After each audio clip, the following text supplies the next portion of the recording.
But in order for that to actually prove your point, I mean, I think Daniel was not doing it right according to your view, because he went and prayed in his room with the windows open, as was his custom. He didn't change his custom. In order for him to be the example of what Wilson and them did, he would have had to go pray in the king's court instead of in his room, as was his custom. He continued to worship the Lord as he was accustomed to doing. He didn't change and go do it somewhere else to make it more public and ensure that everyone knew he was protesting. I understand that perspective on what I said, and many people can argue about that against my point of view. The reason why I brought that up, and also look at the rest of my tweets as well, and not just that one, to get a holistic view of my argument, is the fact of the matter is he was, before the unbiblical, unlawful decree that Daniel protested in this way, he had a very public ministry. And yes, I understand that that this, applying this to the Wilson situation, which I'm not pro Wilson, I'm just talking about areas that we need to stand in the public square and not actually throw our brothers and sisters under the bus, which I believe that this was what this was going under. But with the point I was making is with Daniel, is he was publicly associating himself with the worship and prayer of God, and then when the public said, or the king said that you will be punished if you do this, and he did it anyway. Yes, it may not be a one-to-one equivalent, and there could be a better place I could quote in scripture to illustrate my point. I will concede that issue. But the point I'm saying is there's nothing wrong with going against government unlawful and unbiblical decrees whenever they're outside their biblical jurisdiction. And that's what this ordinance to go to January. I wouldn't disagree with going against unbiblical decrees. And there's nothing wrong going to the public square. Simply questioning the propriety of calling your church. And see, that this is what I'm saying, and this is a similar thing to what the Twitter thing we just said, of that, in seminary, we have a class against this, that, all that kind of stuff. And then when it comes into the public square, whether it's addressing the city government or Twitter, whatever else, that the church or the group or the body no longer has that responsibility or has a certain dynamic to that, and you're kind of just free to do whatever you would participate into. And it's like what I was getting with Two Kingdom Theology, is that where y'all are going with it, of not caring about really what someone's putting on Twitter or not standing with people that are protesting like this in public. It's as if y'all are saying, stay in these institutions, the seminaries, these churches, and don't engage in what's going on. Stay in your four walls, stay in your lane, and don't ever address the tyranny around you. Y'all will do it in theory. Y'all will do it in the classroom. Y'all will do it in the church in a sermon. But then when it comes to real life practicality, y'all are not willing to put your necks on the line and actually get in the bloody battles of today's cultural battles.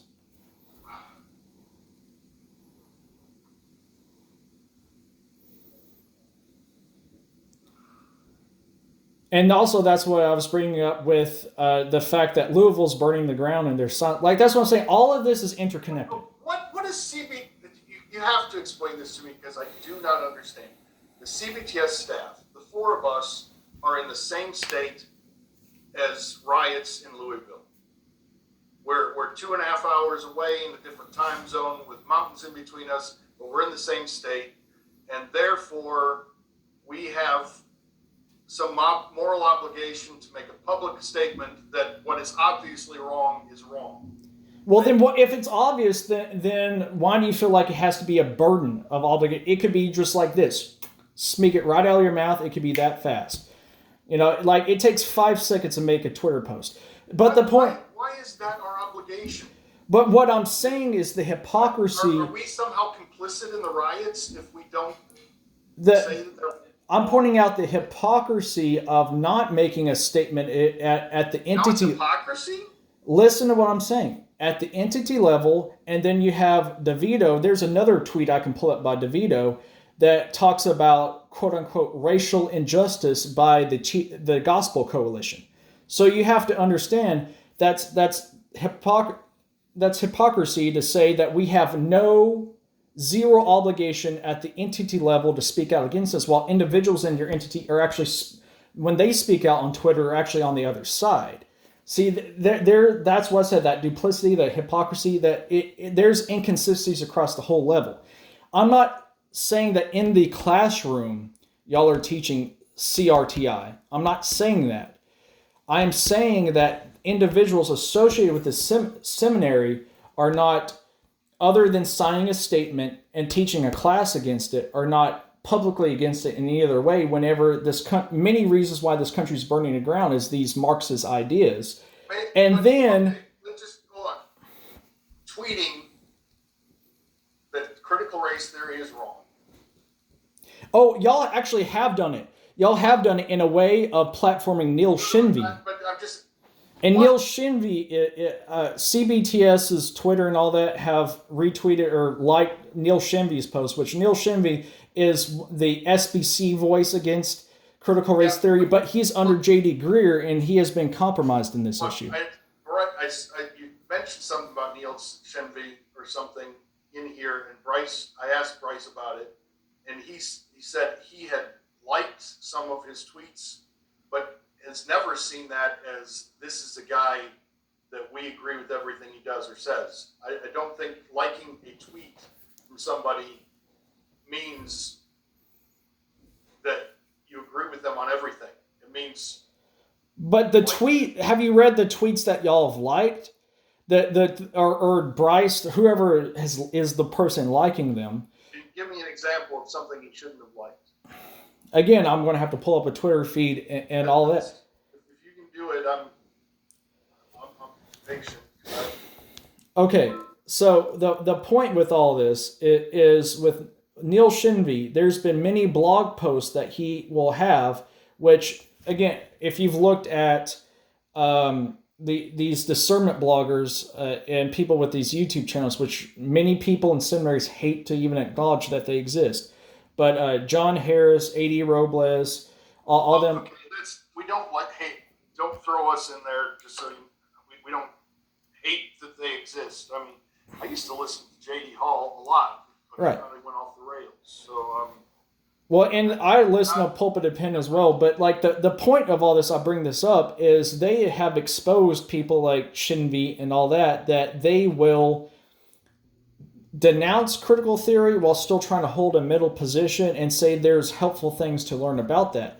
But it's heresy, and it's similar to what, like, he supposes in the SBC Resolution 9 of that critical race theory can be used as an analytical tool. The problem with that is that there's nothing about racial distinctives in anything of that nature that can't be used from the Bible. I believe it's 1 Peter 3. It's all worthless. It's all wicked. Yeah, exactly. So if it's all worthless, for people to kind of take that middle position of say, yeah, we denounce it, but we can still use it as an analytical tool to kind of help analyze things. Well, then you've not really denounced it. You've kind of taken a soft position to approve of it by publicly denouncing it. That's fine, but what I'm saying is, if someone has taken a stance like that elsewhere, but then they tweet something that you agree with, you're saying we're somehow aligning ourselves with all their false ideas if we ever retweet some or like a tweet. Retweets do not equal endorsement, so I'm not saying that. What I'm saying is the fact that y'all are relying on one of those voices in that way of standing against critical theory. Y'all. Well, I wouldn't say y'all are having that in your Twitter feed and then as a seminary, you're all not putting out any material other than that class to go against that, then there are certain people that are somehow associated with the seminary that are talking about systematic racism and injustice. I don't think there's that liking somebody's tweet in any way associates with them with our seminary. Right, and I'm not associating, Neil, with your seminary. What I'm saying is it's just another thing where y'all are putting yourself, liking that, but at the same time, there's nothing strong coming out of the seminary except for the class and except for the assignments, and then there's other people around that are actually doing the opposite. So that's what I'm saying is I'm bringing up evidence of there hasn't been any hard, like what I said, any hard condemnation or any type of statements other than just relying on a statement that people just sign. And then you're saying that it's not your responsibility to engage in all these issues and things like that. But as John MacArthur has said, this is the biggest polemical battle of our time. And that's actually when I was talking about Benjamin Keach and all that. I understand that y'all just had a class over Benjamin Keach. Benjamin Keach is a great man to study. But the point what I was saying is whenever you look at tweets that can be sent in 5 seconds, and all of them, like 80% of them, are about things of a bygone era, and then the 20% that are actually sent about what's happening right now. Our purpose for social media is simply to promote the seminary. We're not. And don't you think you can promote the seminary by engaging in the current battles instead of battles of a bygone era? You can promote the seminary that well as well. Like I said at the very beginning, the purpose of the seminary is to train men to be faithful ministers of the gospel.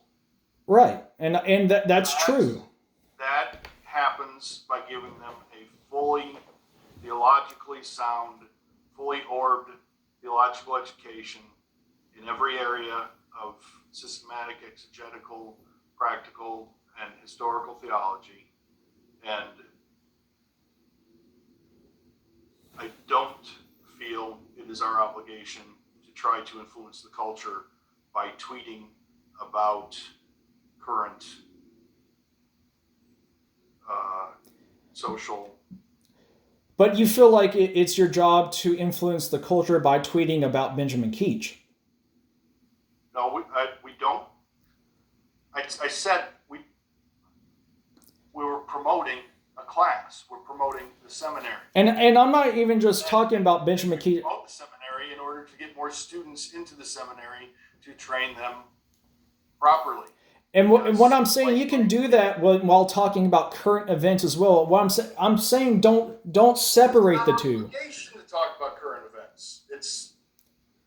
But what you have to understand. I'd be irritated with Bryce if he was spending his time getting in little Twitter battles over these things. But you have to understand by never engaging. Nobody should be tweeting in defense of these things.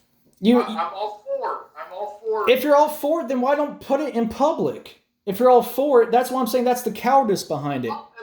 Look, you are confusing individual responsibility and individual means of doing things with an institution somehow has a moral obligation to do every. I mean, no, you're the one. There are lots of other problems. How many people do I need to hire to be watching for all the problems in the culture and tweeting about them? See, this is what I'm saying is you talk about it's the individual responsibility, and then when I bring up individual people and talk about their Twitter feeds, you kind of go around that. Showed me nothing in Tom Hicks's Twitter feed that I have any problem with.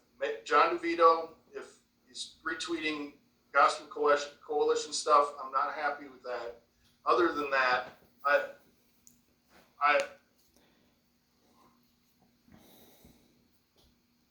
What I'm saying is you cannot make the distinction, you can't make the separation of the fact that whenever you talk about historical theology in the great Baptists of the past, you say, okay, that's promoting the seminary. I agree with you right there.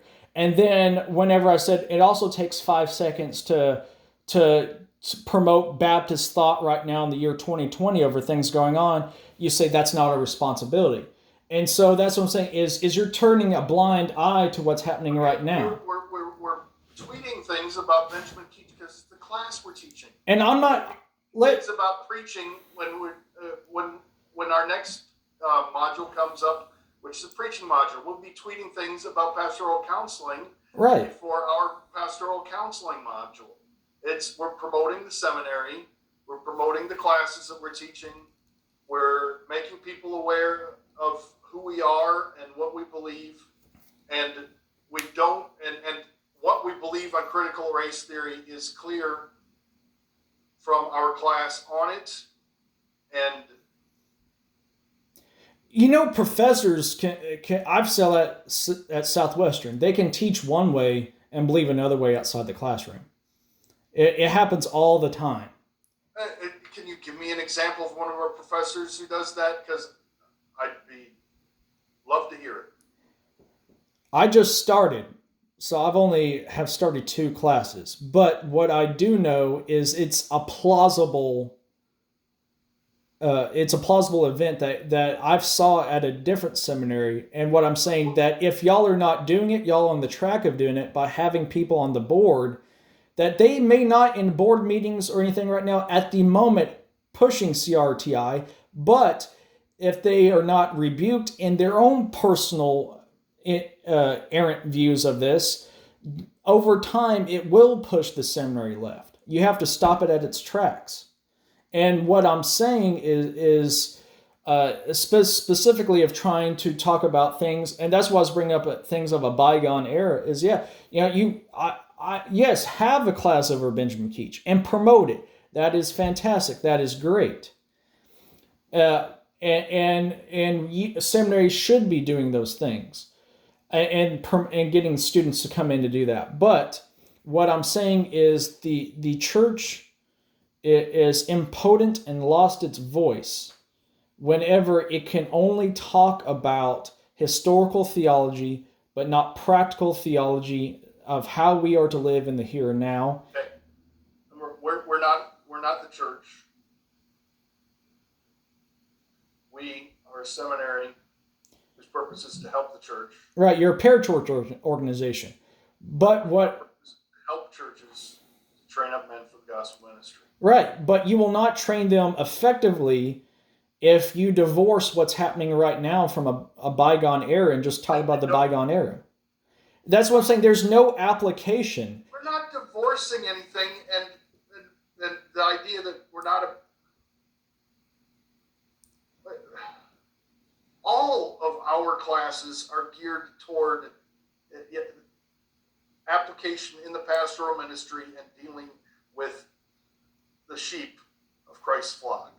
It's not divorced. And what is on our Twitter feed has so little to do. I mean, we didn't even have Twitter a year ago. I think it was like 8 or 9 months ago when Bryce started the Twitter account. Right. Okay. I don't have a problem with that. Started in order to promote social change.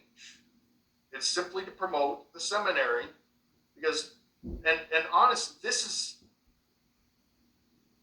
a far better way of changing society is by faithfully training men to faithfully preach the gospel and faithfully feed their flock and guide their flock. That's what we're about. That's what our Twitter feed is going to be about. Us as an institution trying to promote social change on Twitter is not something that's going to happen. I'm not saying that is to promote social change, but what I'm pointing out, and this is what my argument boils down to, is the institution, at the institutional level, at CBTS, pretty much silence about what's going on. Okay. Different people that are associated with the seminary. One person. You're talking about John DeVito has tweets that you don't like. And I also brought Tom Hicks. No I have no love for the Gospel Coalition. I had no love for the Gospel Coalition before the critical race theory infected them. So,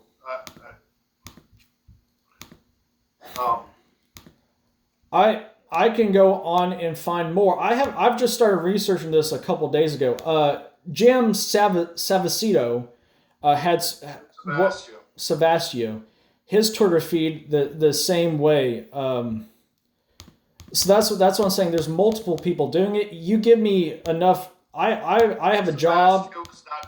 There's no way Jim Savastio is doing anything to promote critical race theory. I could easily see Jim Savastio saying you need to love your neighbor and be kind in your interaction with them, things like that, and I have no problem with that, and we never will. Are you certain of that statement? This is on his Twitter feed. Okay. Just Mercy, a movie that every Caucasian should watch. And this is around the June area and all that. And I could pull up more tweets. He has, I think there's a media page called This Now or something like that, where it was a black man talking about the black experience and all this kind of stuff. That is standpoint epistemology, which is the fruit. Standpoint epistemology isn't simply that different. Okay, here's. Whenever someone's talking about. In every error like this, there's a grain of truth. And there is a truth that a black man growing up in the ghetto has a completely different experience in life than a white man growing up in the suburbs. While that is true, that has nothing to do with the truth. Critical race theory. Critical race theory is when you say you cannot speak to that man because you've never been in his shoes, and he's automatically right because he's less fortunate than you. You have to understand that standpoint epistemology undergirds and is the foundational support of CRTI. And right here is talking about Caucasians should watch and then weep a movie that has a social justice orient. That's what I'm saying. I'm bringing up another person. So what I'm bringing up, this is what this all boils down to. I believe we can be doing this. You don't think that we should care about how certain people, certain races have been mistreated and abused? Yeah, everyone has. I'm not denying that. We should feel sorry for them. We should weep. But we don't. But talking about every Caucasian, you, me, everyone who has white skin, we should watch a social just laced movie and then weep and lament over the black experience. That divides the church. That does not unite the church. So weeping with those who weep. No, that has been so abused. That as well as the Micah verse right now. You don't think that Christians should sympathize with those who have been mistreated? Yes, but I don't weep with someone because of their experience, just because of their skin color. White people have been oppressed just like black people have been oppressed. I don't buy into that one bit, that because I should watch a movie about how black people were oppressed, especially of bygone eras in a time where I did not do anything to, and that's another thing, I didn't do anything to these black people. Okay, if he was saying, then repent, that would be a problem. But weeping over the injustice that's occurred to someone is, I mean, I still remember, I watched went in about the Holocaust and wept for 20 minutes afterwards. All right. And I don't think there was anything wrong with doing that. I think that was the right response. It's not just black, it's not, but that was about Jewish oppression of Jews. And so I'm certain if I watched a movie about the oppression of blacks, I would weep the same way. The oppression of the Chinese when they came over here building the railroads. I'm sure that's an atrocious thing. If I watched a movie on it, I'd weep as well. You have to understand the underhandedness of this. Would you, in 2020, go tell a German to go watch documentaries of the Holocaust and say you must weep. That's adding works. That's what I'm saying is you cannot command a white person to go watch Should. the movie He says over a should, black experience and not command them to must, weep. Not shall. He says should. The point being is this is not something we should be promoting. Of telling someone that because you're white, you need to go weep about what black people have been through. Well, I mean, white people have been through, and that's another thing of the double-mindedness of this. I have ancestors of the British Isles and of Ireland and things of that nature. The Romans and all that have enslaved us and all that kind of stuff. Do I now go to a Roman, someone in Italy, someone in that part of the region of the world, and talk to them about that, the oppression of my ancestors? Like, that's what I'm saying. It divides the church because it's ripping off old wounds and of a bygone era, and that you have to understand this is the undergirding of CRTI. And so another thing I brought up is like this is Savicito, and you were talking about, oh, there's just one people. I said, give me enough time, I can dig up all this stuff. What I'm saying is it's double-mindedness of saying that y'all support it or deny these things in the classroom than in real life. If you think we're a double-minded seminary, I don't know what to say to you, brother.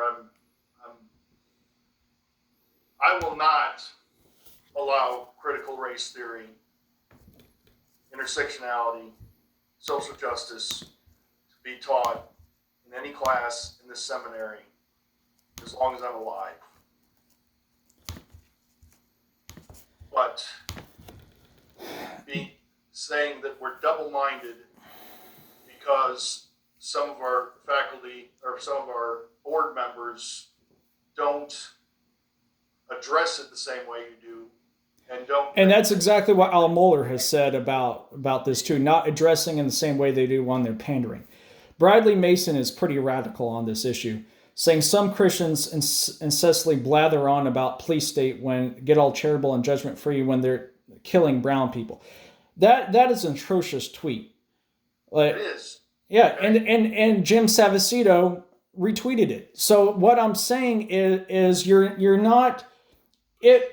You're either ignorant of what a lot of the views they may in classroom agree with you, but there's people on the board that in real life outside have toxic views of these things. So you're either, that's what I'm saying, I'm giving you the cop out of saying you don't know. There's ignorance involved that you don't know that these are things that they are publicly identifying with. I spend my time investigating my board members.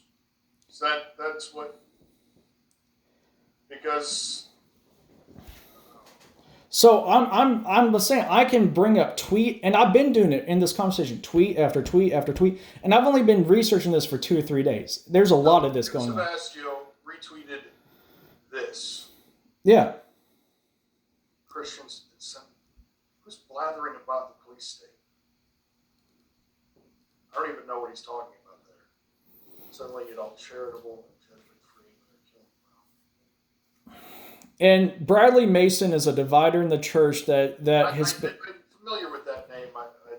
He is all about critical theory and all that. So and social justice. That's what I'm saying is you can. That's my problem with the SBC. And y'all talking about that you're all not affiliated. All that. Okay, you may not be formally affiliated, but y'all may be in the same vein of thinking. That I saw this at Southwestern. People affirm statements like a statement of faith of like the BFM 2000, all this kind of stuff. They put their name on the paper. In the classroom, they may even look good in the classroom, but then in their personal lives, things are errant. So that's what I'm saying. There's a certain level of duplicity in these things. And I am not trying to accuse or charge you of anything specifically, because maybe like you may be seeing these tweets the first time right now, and you may have been ignorant about all this stuff. You may not be knowing this is going on. You may not know certain board members that may in your board meeting say the right things, but then on their Twitter feeds are actually doing things that are contradictory to what may be happening in the board meetings. I'm not in the board meetings. I don't know what's said in the board meetings, but I do know that specific things I've been seeing are wrong and need to be addressed. And this boils down my whole entire argument, is you say that there's no responsibility at the entity level of the seminary to address these things or address culture. But through the Twitter feeds of certain individuals, they are addressing culture, but they're addressing culture in the wrong way. So that's what I'm saying is duplicitous. Y'all at the entity level are silent what's going on, talk about things that have happened long ago, and then individuals are actually tweeting things that are pretty woke and of the social justice area. So that's what I'm getting to. That's my whole basis of this argument, is I've researched this, I brought up specific tweets, and in all these tweets I've shown you, you have assessed, yes, that is critical, this and that, all that kind of stuff. So what I'm bringing this charge to is with that Twitter interaction, and all this is related to two kingdom theology in this reason of that's individual responsibilities. We don't really have to get involved with all of that. The point is this is always the road to compromise, and I believe if this is not addressed within 5 to 10 years, there's going to be no distinctive between CBTS and Southern Seminary. Y'all will turn into that. I'm not saying that y'all are as bad as Southern right now. But what I'm saying, if you don't address these issues and get on the forefront of these things and start thinking proactively, and yet it's not technically your quote unquote job to be checking everybody's Twitter feeds constantly, but it shows where people are at, and that people lie. People a lot of times position themselves politically for things. People put themselves in positions. And a lot of times people to your face can say something, and then on something else, they say something completely out of the end. So I'm very certain of what I have researched to be found to be true. And obviously we've been going on for an hour, and I can go for another 5 hours. I have so much material. The point is I keep seeing you shake your head. You're obviously in much disagreement about what I'm saying, but I believe I'm refuting my points the points quite well. So I'm not the one usually to suggest disfellowshipping or walking away. I'm not calling anybody heretics, but if you say you're not officially quote unquote speaking for the seminary, but you kind of are in charge of a lot, and you're not willing to kind of go along with this perspective I'm putting out here and refuting these points and bringing more accountability in, we can walk away right now, and I can